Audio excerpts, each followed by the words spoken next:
Bonjour, je m'appelle Taman Mounadi, je suis la directrice générale de Africanote. Donc on est un cabinet spécialisé en transition climatique des organisations africaines et de production artistique autour des solutions climatiques africaines. Quelle est votre impression par rapport à la première édition de Thinkers? Alors je pense que c'était vraiment une très bonne initiative et on est très heureux d'avoir pu être identifié comme lauréat sur cette édition.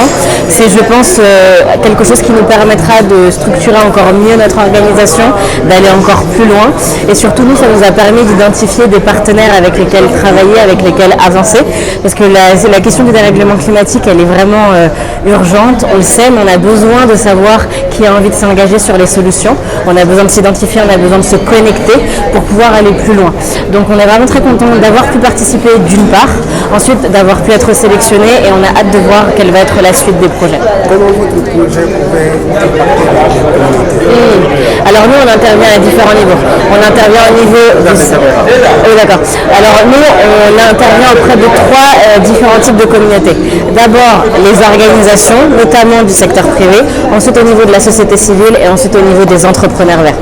Donc au niveau des organisations, il s'agit d'accompagner les organisations dans leur stratégie de transition climatique. Au niveau de la société civile, on produit des créations artistiques, un spectacle notamment que l'on a coproduit avec l'École des Sables, Cœur, un condensé sur les solutions climatiques, notamment la construction en terre.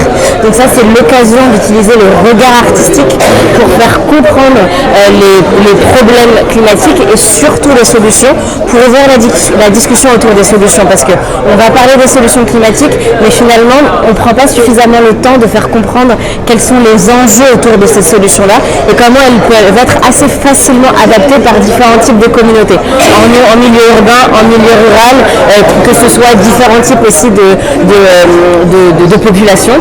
Et donc c'est important de pouvoir ouvrir la discussion autour de choses concrètes, donc c'est un peu notre ambition, et c'est aussi important de pouvoir accompagner les agents du secteur privé, que ce soit les grandes entreprises, que ce soit les entrepreneurs, et c'est ça que nous faisons. Nous sommes dans un monde où les problèmes environnementaux et climatiques, beaucoup de personnes ignorent, surtout la jeunesse. Exactement. Pour leur donner quel message pour la préservation de l'environnement et du climat?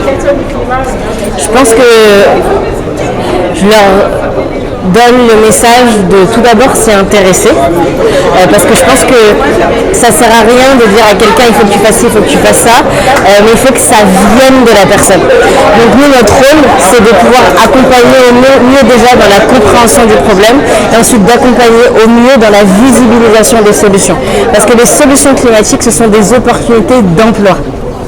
Et ce sont des opportunités pour améliorer notre environnement, bien entendu, parce que le continent africain fait partie des zones les plus impactées, les plus en danger par rapport aux conséquences climatiques, même si on le sait, c'est pas le continent africain qui a le plus émis, c'est de l'injustice climatique. Mais même s'il y a cette injustice climatique, il nous faut trouver la bonne manière pour s'impliquer dans les solutions climatiques. Et donc, quelque part, le message que j'ai, c'est vraiment de s'intéresser à ces opportunités climatiques parce que ça nous touche. Ça nous touche et on a besoin d'être à la page. Merci. Vous rappelez le nom? Taman Mounadi. Vous êtes de quel pays? Alors, je suis française et comorienne et j'habite au Sénégal. Merci.